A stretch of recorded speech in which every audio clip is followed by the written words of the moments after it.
우리 함께 말씀 보도록 하겠습니다. 함께 보실 말씀 우리 누가복음 11장 말씀입니다. 누가복음 11장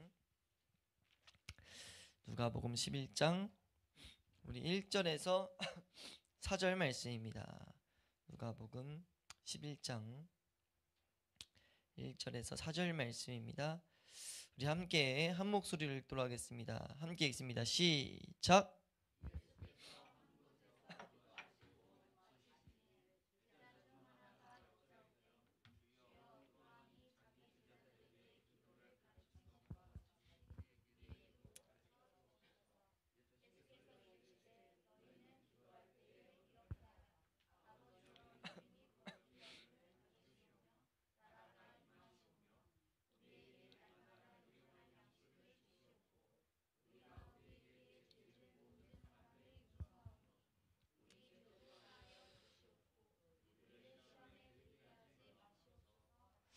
아멘. 우리 한번 따라 고백하겠습니다. 주여, 이 시간도 승리하게 하여 주시옵소서. 우리가 한 주간 한 주의 삶을 또 마치고 토요일까지 한 주의 삶을 마치고 우리 이제 한 주의 시작하는 이 시간에 우리가 하나님의 은혜를 공급받아서 앞으로의 한 주도 이번 주 한 주도 하나님의 은혜를 더욱더 우리가 경험할 수 있는 우리 죽동 회복의 교회가 될 수 있기를 축복합니다. 우리가 오늘을 추수감사주일로 지키게 됩니다. 한번 따라할까요? 추수감사주일. 우리가 추수감사절을 이렇게 정해가지고 이 주일날 우리가 하나님이 주신 은혜에 대해서 감사하고 이제 그 절기에 맞게 우리가 이 날을 기념하는 겁니다. 그래서 이 날의 핵심적인 것은 우리가 뭐 다르게 뭐 해가지고 하는 게 중요한 게 아니고 가장 핵심적인 것은 우리가 1년의 삶을 되돌아봐야 된다는 거예요. 한번 따라할까요? 1년의 삶을 되돌아봐야 한다. 그러니까 우리가 이 추수감사절 말 단어에도 들어있지만 열매를 거두게 하신 것에 대한 감사가 있습니다. 그래서 되돌아봐서 하나님이 지금까지 한 걸음씩이라도 인도하신 것, 하나님 말씀을 향해 나아가게 하신 것, 하나님을 향해 나아가게 하신 것에 대한 감사가 있어야 된다는 거죠. 나아가서 거기서 끝나는 것이 아니라 우리가 우리의 삶을 돌아보는 이 모습이 반드시 이 추수감사절에는 있어야 된다는 겁니다. 감사한 것도 너무 많지만 그렇지 못한 것도 너무 많다는 거죠. 우리는요, 우리 인생을 점검할 수 있어야 된다는 것을 놓치지 않을 수 있길 축원합니다. 한번 더 할까요? 우리의 인생을 점검해야 된다. 우리가 안 좋은 씨를 뿌리고 살아갈 수 있단 말이에요. 사실 신앙적인 측면에서 우리가 하나님을 믿는 측면에서요, 하나님 앞에 잘한 것보다는 안 좋은 씨를 뿌린 게 훨씬 더 많아요. 우리 인생은 안 좋은 씨를 뿌릴 수밖에 없다는 거죠. 근데 그 안 좋은 씨를 뿌린 것을 우리가 보지도 않고 점검하지도 않고 그냥 흘러간다면 그 안 좋은 가라지를 계속해서 우리는 거둘 수밖에 없게 된다는 거예요. 근데 그걸 돌아보지 않는다면은 다음 연도도 마찬가지일 거라는 거죠. 우리가 이 연말 이제 마지막 이제 달을 앞둔 이 시점에서 우리가 우리의 한 해를 돌아봐야 되는 돌아보는 것이 너무나 복되다라고 우리가 복되다라고 바라봐서 추수감사절을 이렇게 지킨단 말이에요. 그러니까 우리가 이 추수감사주의를 지키면서 한 해 동안은 인도하신 하나님 앞에 감사하면서 우리가 힘써야 될 것은 무엇이냐? 나의 삶에 끊임없이 안 좋게 뿌렸던 이 씨에 대해서, 안 좋게 뿌렸던 이 열매에 대해서 점검할 수 있어야 된다는 거죠. 우리가 돌아볼 수 있어야 된다는 겁니다. 그러니까 그것을 다른 말로 회개라고 하거든요. 내 잘못을 돌이켜서 내가 이제 올바른 좋은 열매를 거두기 원합니다. 한번 따라할까요? 주여, 내가 좋은 열매를 거두기 원합니다. 그래서 마침 우리가 이 단어들 우리가 제대로 알아야 될 기독교 내에서 우리가 이제 신앙생활을 하기 위해서는 용어에 대해서 똑바로 알아야 된다라는 것들을 지금 3주째 살펴보고 있는데 한번 따라할까요? 우리가 신앙생활을 할 때 올바른 지식을 가져야 한다. 그러니까 절대 신앙생활은 추상적으로 하면 안 된다는 것 다시 한번 잊지 않길 축원합니다. 예배가 무엇인지, 우리가 예배 가운데 있는 찬송이 무엇인지 정확히 알아야 된다는 거죠. 그 측면에서 우리가 이런 용어들을 살펴보는 세 번째 지금 시간이었는데 오늘 우리가 마침 뭘 보냐면 한번 따라할까요? 기도에 대해 알자. 기도에 대해 알아야 된다는 거예요. 이게 우리 추수감사절에 마땅히 함께 봐야 될 말씀이어서 우리가 이걸 바꾸지 않고 이 말씀에 대해서 이어서 보게 됐습니다. 이게 보게 됐는데 왜 이게 연결되냐면 우리가 다시 돌아가서 추수감사주일날 우리가 한 해 동안 주신 은혜를 감사하면서 동시에 우리가 더 힘써야 될 건 뭐냐면 한 해를 돌아봐야 된다는 거죠. 그래서 우리가 나쁜 씨앗을 심은 것들을 발견해내야 된다는 거예요. 나쁜 씨앗을 심었던 것을 내가 깨달을 수 있는 은혜를 구해야 된다는 거죠. 그럼 이제 돌아봤어요. 나쁜 씨앗에 있는 것들을 바라봤어요. 그럼 어떻게 해야 되겠습니까? 마땅히 좋은 씨앗을 심게 해달라고, 다음 한 해는 좋은 열매들을 거두게 해달라고 우리가 기도해야 되지 않겠어요? 한 해 갈수록 더욱더 우리가 발전해 나가야 되잖아요. 이 세상에서도 사실 그건 사람들이 사회생활에서도 말하는 거잖아요. 이런 말을 제가 들었던 것 같은데, 발전하는 인간이 돼야지, 발전이 없는 인간이 되면 안 된다고 이렇게 이게 사회에서도 말한다고요. 인간 사회에서도 그런데 마땅히 우리가 하나님, 우리를 창조하시고 우리 가운데 선하신 능력을 계속해서 행하신다고 약속하신 하나님이 함께 하신다고 하는데, 그 하나님이 함께하는 하나님의 사람들이 한 해가 갈수록 더욱더 발전하지 않으면 그건 문제가 있다는 거죠. 그러니까 우리가 그 하나님의 은혜를 간구하면서 마땅히 다음 한 해가 좋은 열매가 맺혀야 된다는 것을 바라보는 것은 마땅히 필요한 줄로 믿습니다. 우리가 다음 한 해가 더욱더 좋은 열매 많이 맺히기를 축원합니다. 그럼 그 좋은 열매는 하나님께로 주시는 열매가 나타나야 되는데, 그럼 마땅히 어떻게 해야 되냐라고 했을 때는 기도해야 된다는 거예요. 성경에 보면 우리를 가지라고 표현해요. 근데 가지가 좋은 열매를 맺기 위해서 우리가 어떻게 해야 됩니까? 우리가 이제 뭐 이렇게 뭘 심고 거두다 보면은 좀 이제 알 수 있는 원리, 좋은 열매를 맺고자 해요. 그러면 뭘 해야 되죠? 좋은 열매를 맺고자 하면 어디를 갖고 와야 됩니까? 나무의 어디를? 뿌리를, 땅에 있는 뿌리를 갖고 와야 돼요. 이해되세요? 땅을 가꾸는 이유가 뭐냐면 그 뿌리가 그 안에 있기 때문이죠. 좋은 열매를 거두기 위해서 이 가지에다가 막 뭘 뿌리고 뭘 한다고 좋은 열매를 맺는 게 아니라는 거예요. 뭐 우리가 벌레가 안고 이게 해충이 안고 이게 우리가 여기서 농약을 짓기는 할 수 있겠지만, 사실 좋은 열매가 맺게 하기 위해서는 본질적으로는 뿌리를 더욱더 건강하게 튼튼하게 만들어야 된다고요. 그걸 성경에서 말하고 있어요. 우리 요한복음 15장 말씀 보면, 우리 5절 말씀입니다. 15장 요한복음 15장 요한복음 15장 5절 함께 읽습니다. 시작.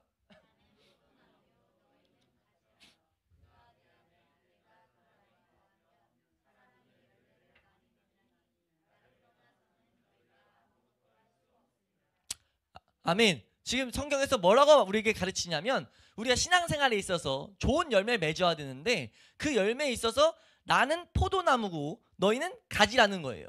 아까 나무라고 했는데 나무의 그 뿌리는 예수 그리스도라는 거죠. 그리고 우린 가지라는 겁니다. 우리가요, 이 세상을 살아가면서 하나님이 주시는 좋은 열매를 거두기 위해서는요, 우리의 뿌리가 튼튼해져야 된다는 거죠. 우리와 예수 그리스도의 관계가 튼튼해져야 된다는 겁니다. 그래서 마땅히 뭐하라고 가르치냐면, 성경은 우리에게 기도하라고 말한다는 거죠. 이것을 뭐하라고 말하냐면 구하라고 말합니다. 구하라 주실 것이요, 찾으라 찾을 것이요, 문을 두드려라 열릴 것이다 라고 말하는 것이 이 맥락, 그 마태복음 7장에 나오는데, 그 맥락에서 뭐가 나오냐면 열매가 나와요. 좋은 열매에 대한 것이 7장 7절에서 방금 말씀드렸던 구하라고 말씀하시는데, 그 맥락이 15절 넘어가면서 열매를 통해서 우리의 삶을 알게 된다라는 것을 가르친단 말이에요. 이해되세요? 성경에서 분명하게 우리에게 이런 원리를 설명하고 있다는 겁니다. 우리 7장 신약성경 10페이지입니다. 신약성경 10페이지 마태복음 7장 우리 16절에서 17절 말씀 18절까지 함께 보겠습니다. 함께 읽습니다. 시작. 그들의 열매로 그들을 알지니 가시나무에서 포도를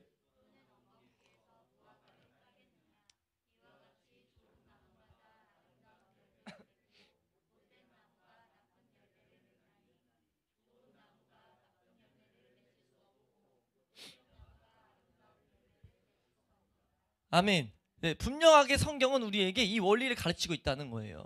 왜 이렇게 해서 반복해서 가르치냐면요, 우리가 신앙생활하면서 좋은 열매, 하나님이 주시는 좋은 열매를 맺고자 하는데 우리가 뭐 하냐면은 우리가 가지만을 가꿔요. 이 원리를 잘 적용시켜야 됩니다. 그러니까 우리가 가지를 가꾸지 않고 우리의 뿌리를 가꾼다는 것은요, 반드시 기도로 나타납니다. 그러니까 우리가 알아야 될 게요, 이 열매 맺는 주체가 예수 그리스도다. 우리에게 온전한 좋은 열매를 맺기 위해서는 우리 나무가 건강해야 된다는 것을 정확하게 보고 듣고 있지 않은 사람, 알고 있지 않은 사람들의 특징이 뭐냐면요, 기도하지 않아요. 기도하지 않는 건 딱 무슨 말이 할 수 있냐면 내 인생의 주체는 나다라고 하고 있는 거예요. 기도하지 않는 것은요, 우리가 좋은 열매 맺기 위해서 가지를 가꾸는 것과 같습니다. 마귀가 이것을 우리 교회 내에서 끊임없이 조장해요. 성경 곳곳에 나를 그래서 끊임없이 죽이려고 하는 이유가 뭐냐면 우리는 끊임없이 가지만을 가꾸려고 한다고요. 그게 어떻게 나타나냐면 우리의 삶에 적용해 보면 우리가 결단하려고 합니다. 자꾸 우리가 교회 내에서 기도 가운데 결단은 해야 돼요. 근데 우리가 그냥 말씀 앞에서 그냥 단독적인 결단은요, 마치 가지를 가꾸는 것 같아요. 우리는 기본적으로 말씀 앞에서 뭘 해야 되냐면 기도해야 됩니다. 기도하지 않으면 그거는 우리의 삶 가운데 뿌리를 가꾸지 않고 가지만을 가꾸는 것과 같다는 거죠. 그래서 우리의 삶 가운데 기도가 끊임없이 있어야 된다는 것을 이 성경대로 살고자 하는 자들은 끊임없이 가르쳤다는 거죠. 그래서 뭐라고까지 표현했냐면 기도는 우리의 호흡이다. 호흡이 끊기면 죽는 것처럼 절대 기도는 끊기면 안 된다. 하나님 바라보고 싶어? 그럼 먼저 기도해야 돼. 하나님의 은혜로 살고 싶어? 기도해야 돼. 열매 맺고 싶어? 기도해야 돼. 말씀을 깨닫고 싶어? 그럼 또 기도해야 돼 라고 말한다는 거죠. 기도를 끊임없이 강조한다는 거예요. 우리가 그래서 기도를 할 때 크게 두 가지 패턴을 기억하면 좋은데, 기도는 아침에 우리가 수시로 기도할 때 아침에 눈 떠서 기도해야 됩니다. 뭐라고 아침에 보통 기도해야 되냐면 한번 따라할까요? 하나님, 오늘 하루의 삶 가운데 말씀이 생각나게 하여 주시옵소서. 말씀이 생각나게 하시고 말씀을 열매 맺게 하여 주시옵소서. 아침엔 그런 은혜를 구하는 거고요. 우리 저녁에는 마땅히 어떤 기도를 해야 되냐면 회개의 기도를 해야 된다는 거죠. 하나님, 열매 맺지 못했던 것들을 내가 발견하게 하여 주시옵소서. 하나님, 이로부터 이제 내일 하루는 더 열매를 맺을 수 있는 은혜를 허락하여 주시옵소서. 그런 은혜들을 계속해서 우리가 구하는 것이 우리가 하나님을 의지하고 뿌리를 가꾼다는 거예요. 우리의 삶 가운데 그런 열매가 있을 수 있길 축원합니다. 우리가 추수감사주의를 지키는 이 시점에서 오늘 이 시간 한 해를 돌아보면서 하나님이 조금이라도 열매를 주셨다라는 것들은요, 하나님이 우리의 가운데 뿌리를 두시고 계속해서 열매 맺게 하신다는 거예요. 그럼 그 열매가 어떻게 맺었는지를 정확하게 우리는 바라볼 수 있어야 된다는 거죠. 어떻게 열매 맺었다는 거예요? 열매는 예수 그리스도로부터 나왔다는 거죠. 그래서 우리의 삶 가운데 이 기도가 항상 있을 수 있는 은혜가 있을 수 있길 축원합니다. 우리 오늘은 이제 기도에 대해서 전반적인 걸 다 보진 못하겠지만 우리가 오늘 예배 가운데 있는 기도가 어떤 것인지 우리가 정확히 이렇게 간단히 보고 이제 마무리할 텐데, 우리가 하나 더 다시 한번 기도에 대해서 말씀을 준비하다 보니까 믿음의 선배 중에 한 분이 뭐라고 말하냐면 되게 엄숙하게 말해요. 기도를 마땅히 해야 된다라는 것을 아주 단호한 어조로 뭐라고 말하냐면, 기도함이 없는 믿음은 진정한 믿음일 수가 절대로 없다. 그러니까 우리가 아무리 믿음이 있다고 해도, 아무리 믿음 생활에 올바른 모습을 해도요, 기도가 없는 것은요 절대 그건 올바른 믿음이 될 수가 없다는 거예요. 믿음이 복음에서 생기는 것과 같이 믿음을 통해서 우리의 심령은 하나님의 이름을 부르게 된다. 그러니까 믿음을 통해서 우리는 하나님의 이름을 부른다, 기도하게 된다는 거죠. 믿음은 끊임없이 우리로 하여금 기도하게 만든다는 거예요.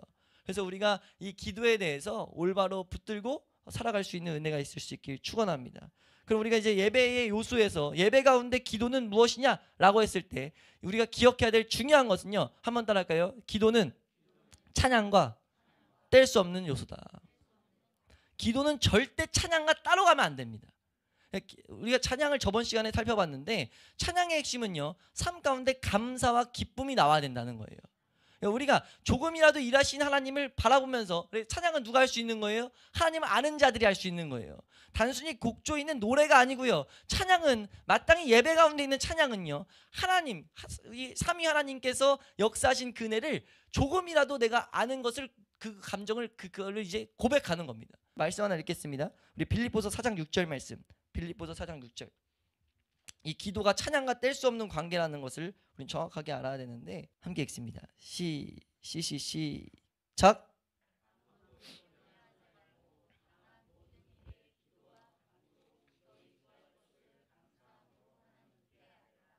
아멘. 지금 여기서 감사함으로 하나님께 아뢰라 라고 하는데, 여기서 감사는 어떻게 보면 찬양입니다. 찬양을 담고 우리는 하나님 앞에 기도하는 거죠. 왜 우리가 기도할 때 찬양이 담깁니까? 우리의 기도를 들으시는 하나님은 반드시 하나님께서 말씀하신 방법대로 기도한 자를요 절대로 외면하지 않으세요. 우리의 기도는 땅에 떨어질 수가 없습니다. 우리의 기도가 땅에 떨어지는 그런 것이 보인다면 그거는 하나님 측에 문제가 있는 것이 아니고 우리가 말씀대로 기도하지 않았기 때문이에요. 우리가 말씀대로 나아갈 때요, 확신해야 될 것 중에 하나는 뭐냐면요, 우리의 기도는 반드시 하나님이 응답하신다는 거예요. 그렇기 때문에 우리는 뭐예요? 염려하지 않고 감사한다는 거죠. 염려가 있는데 그 가운데 그 염려를 가지고 기도하는 자리까지 나아갔다, 하나님 말씀대로 내가 그 자리에 서 있다라는 것은 반드시 이 문제는 해결될 수밖에 없다는 것을 우리는 확신 가운데 나아가는 겁니다. 그렇기 때문에 우리 삶 가운데는 우리 삶 가운데 있는 기도는 찬양과 뗄 수가 없어요. 기도하는 순간 우리는 감사해야 된다는 거죠. 찬양이 나와야 된다는 거예요.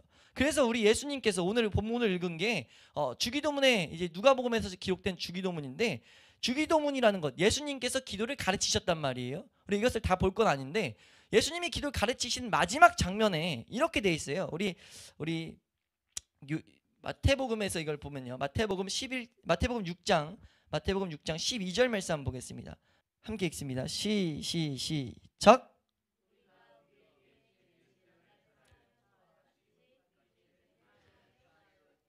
예, 13절입니다. 13절 시작.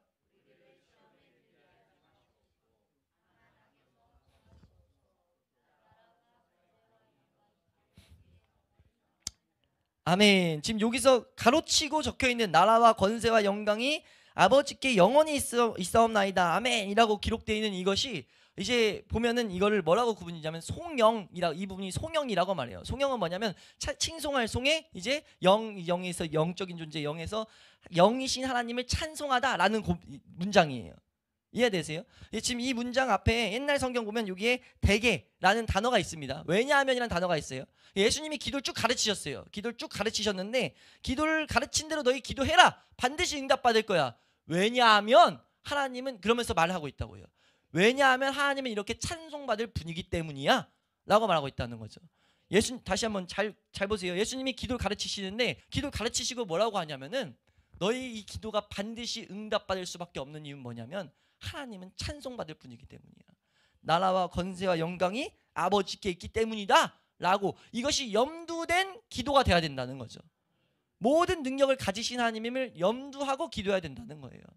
우리의 기도의 가운데 찬송이 절대 떨어지지 않을 수 있길 축원합니다. 우리가 좌절 가운데 빠진 기도는요, 사실 올바른 기도는 아니에요. 우리가 믿음이 없을 때, 우리가 하나님을 아직 알지 못할 때 몸부림치면서 우리가 이 어려움들을 토로할 수 있지만요, 우리가 하나님의 은혜를 안 자들은요 절대 기도 가운데 찬송이 빠지면 안 된다는 겁니다. 그러니까 예배의 기본적인 마음 자세는요, 하나님에 대한 감사와 기쁨이 그 가운데 있어야 된다는 거죠. 왜요? 예배 드릴 수 있다는 것 자체가 우선은 우리는 복된 자리에 나왔다는 시선을 가지고 있어야 된다는 거예요. 그러니까 하나님이라는 분을 인식할 때 이 자리에 앉아있는 것은 사실 우리 힘으로 앉아있을 수 있는 게 아니라는 거죠. 하나님을 알아간다는 것 자체도 하나님의 한없는 은혜라는 겁니다. 그거에 대한 시선을 갖고 우리는 예배를 드리는 거예요. 복 주신 하나님을 우리가 바라보며 예배 드려야 된다는 거죠. 우리가 그럼으로써 그 맥락에서 이 기도도 마땅히 절대 찬송과 뗄 수 없다는 것을 우리가 잊지 않을 수 있길 축원합니다. 그리고 두 번째는 무엇이냐면요, 우리가 제대로 알아야 될 것은, 계속 중간중간 설명드렸지만 한번 따라할까요? 기도는 배워야 된다. 기도는 반드시 배워야 돼요. 기도라는 것은요, 기독교에만 있는 요소가 아닙니다. 모든 종교엔 기도가 있습니다. 근데 그렇기 때문에 우리는 마땅히 뭐 해야 되냐면요, 기도를 배워야 돼요. 올바른 기도를 해야 된다는 거죠. 우리 한번 따라할까요? 기도는 배워야 된다. 그래서 지금 우리 오늘 본문 11장 1절 말씀 한번 읽어보시면 11장 1절 말씀입니다. 함께 읽습니다. 시작.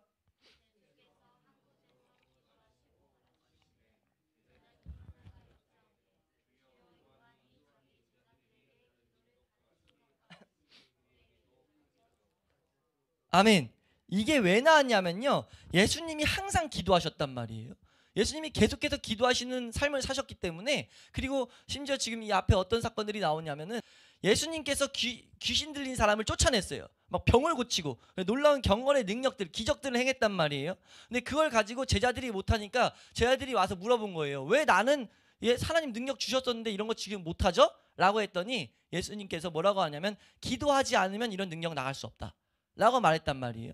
그러고 나서 이제 예수님이 걸으신 사건들을 많이 걸으실 때 계속 그러고 봤더니, 제자들이 딱 봤더니 예수님이 계속 기도하시는 거예요.